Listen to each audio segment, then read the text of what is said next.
My dudes! Welcome to part 3 of Interpreting Hallelujah. So the first one we did was Leonard Cohen. The one we did after that, part 2, just Jeff Buckley. Now we're going through Rufus Wainwright's album version. This one is a little bit different interpretation, but for the most part, it's the same lyrics, other than minor tweaks to the wording. It's the same words, for the most part, as Jeff Buckley's.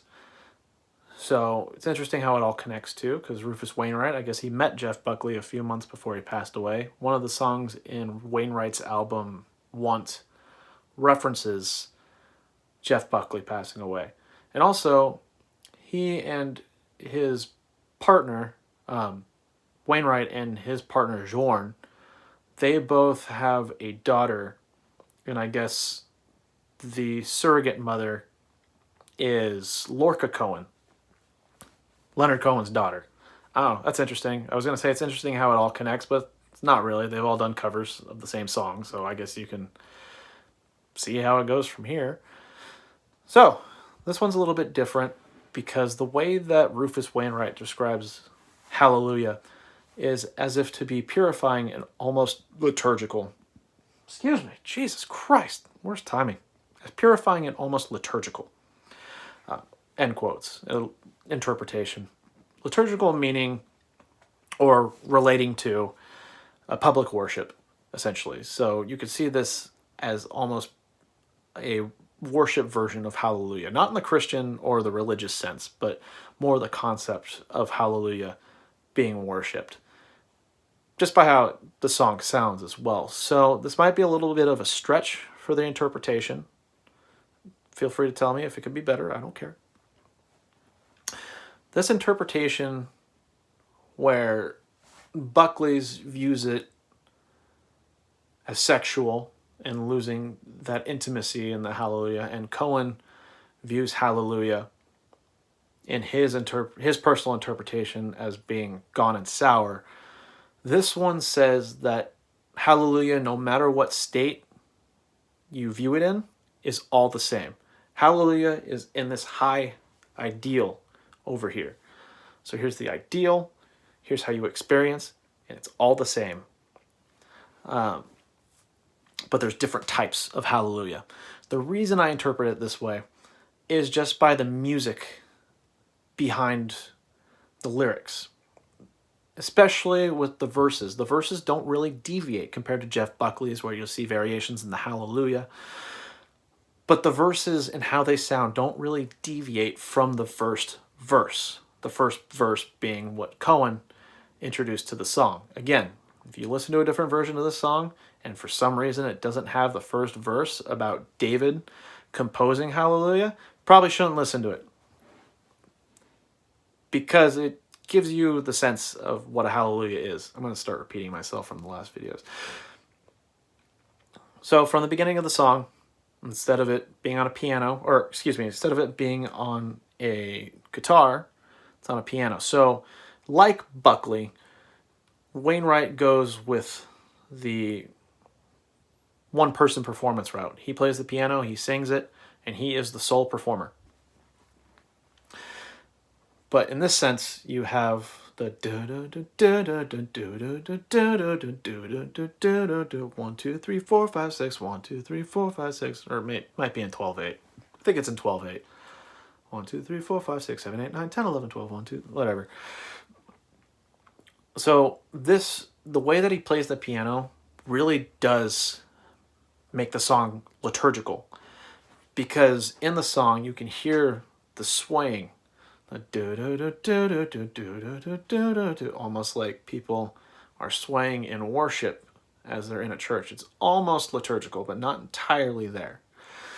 So you have him go through the first verse. I've heard there was a secret chord that David played and it pleased the Lord, but you don't really care for music, do you? Should also emphasize that this is my go-to song for karaoke.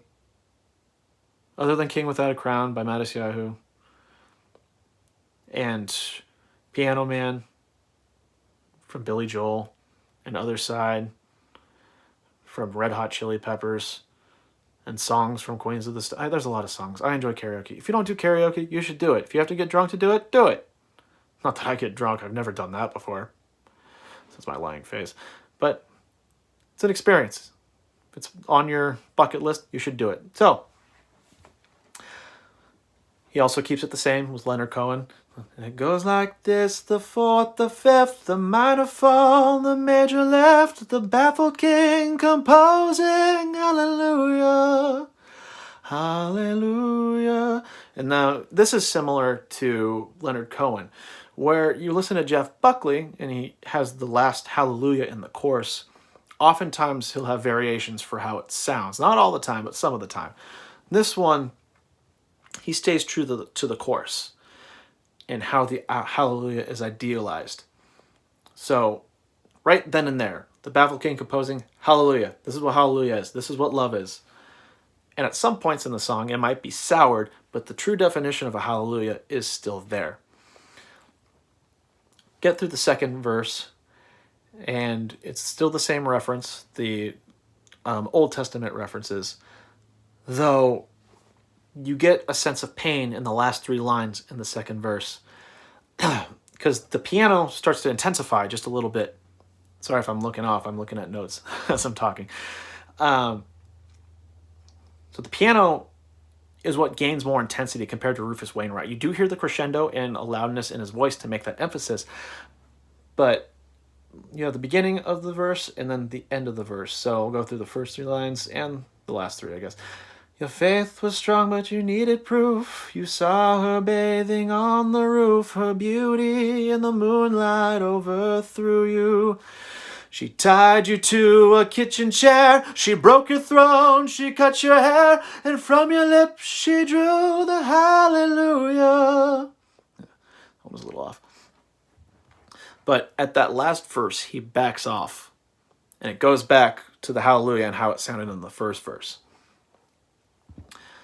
Go into the chorus, get to the third verse, and there's a little bit of variation in the wording. So in Leonard Cohen and Jeff Buckley's versions, they say the baby, I've been here before, I know this room, I've walked this floor. Rufus Wainwright alters the lyrics, and instead of saying baby, it starts with maybe, as though what he initially experienced was almost surreal. So maybe I've been here before. I know this room. I've walked this floor. I used to live alone before I knew you. So that maybe kind of emphasizes like, I think I'm familiar with this, but I'm not quite sure. I've been here before. Almost giving that hallelujah a surreal feeling behind it, though not to the point of ecstasy that Buckley would mostly emphasize. He goes with the senior flag on the marble arch, love is not a victory march. It's a cold and it's a broken hallelujah. But notice he has a little bit of a difference when he gets to the word broken. In Buckley, in the middle of that word is the height of the loudness, the dynamics, excuse me. I know musical terms. I did music things one time. It's like, love is not a victory march. It's a cold and it's a broken hallelujah. So he changes the dynamics right before the word broken, as if to describe not a different type of hallelujah, but how that hallelujah has been experienced. And at that point, it was broken. So it's a broken hallelujah. Not just a hallelujah. It has to have that adjective right before it. Go through the chorus, blah, blah, blah. Chorus is the same as the first and the second and the third. Well, in the second and the first, second, and third. Yeah, I'm right. Okay, cool. I can read. And say, there was a time you let me know what's real and going on below, but now you never show it to me, do you? And these last 3 lines, there's a word that is switched out. And remember when I moved in you, the holy dark was moving too, and every breath we drew was hallelujah. So it's that second to last line in that verse.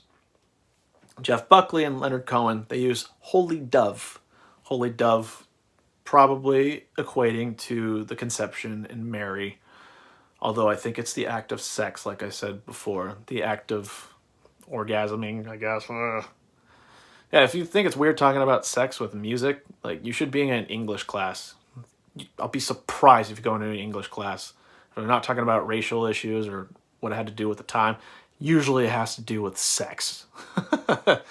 But he switches out the word dove with the word dark. Now, the reason for this, I'm speculating, of course, is because at that time, sex might have felt right, but it's wholly dark because at the time it was impure. But it was impure probably because having sex at that time was purely one-sided. Clearly the narrator had enjoyed it, but he also does say every breath we drew was hallelujah. I still think about this line and what it means. If I could talk to Rufus Wainwright, I'm sure we'd have about a 10-minute conversation just on this line alone and what the holy dark means, because it's a contradiction. When you associate dark, usually it's associated with evil or a bad time of some sort, something negative. Usually has a negative connotation. So I'm really curious. If I could ask Wainwright, I totally would. But I think it's a holy moment, a pure moment, or perceived as a pure moment that at the time wasn't pure, but also still emulated what is pure. Wow, those are super vague things that I just said. Very vague. But it's just so to say the sex behind it was lacking. Not in performance, but in the mutual expression of love. But every breath they drew, whether or not it was there in purest form, whether it was there in the highest form, it wasn't completely there. And because of that, it isn't seen as such a good thing. But again, I would love to ask him about that. And you get to the chorus, hallelujah, hallelujah, hallelujah, hallelujah. Does Jeff Buckley's, maybe there's a God above. And you'll notice Jeff Buckley's version, there's variations in the verses and how he expresses it. And I think it's very intentional that Rufus Wainwright would express each verse the same as the previous. The only difference, as I said before, is that the piano intensifies at certain lyrics of the song. So again, you have the maybe there's a God above, and all I ever learned from love was how to shoot at someone who outdrew you. And it's not a cry you can hear at night. It's not somebody who's seen the light. It's a cold and it's a broken hallelujah. Backing off at that broken, but at the same time the piano's like da, da, da, da, da, da, da. Then you end the song, hallelujah, hallelujah, hallelujah, hallelujah, hallelujah. Hallelujah. So the fourth hallelujah, that's when you have the crescendo. You have the loudest hallelujah as the fifth one, and then it goes back to a piano at the sixth, and it ends with the hallelujah.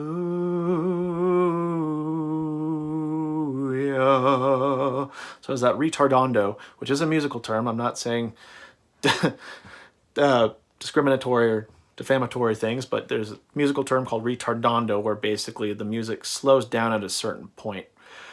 Intentionally, mainly to hold out a note for dramatic effect. So I don't have nearly as much to say for this song. I think it's pretty straightforward.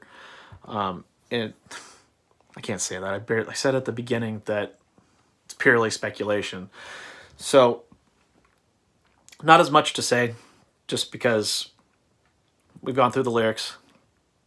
Just look at the individual ones. And again, I think Rufus Wainwright is trying to convey, again, that hallelujah at its ideological point is still realistic, but there's an in-between the ideal and the realistic at the same point. There's variations in how you experience it. So you'll experience a broken hallelujah. You'll still be in love with that person, but at the time it's painful, but you still feel it there. But then sometimes every breath you draw is a hallelujah. intimately. So I think this is my favorite version. I don't know. I'm really stuck between this and Jeff Buckley because Jeff Buckley is just really raw with emotion. I do appreciate what I think he's trying to go for, and I think it's pretty effective.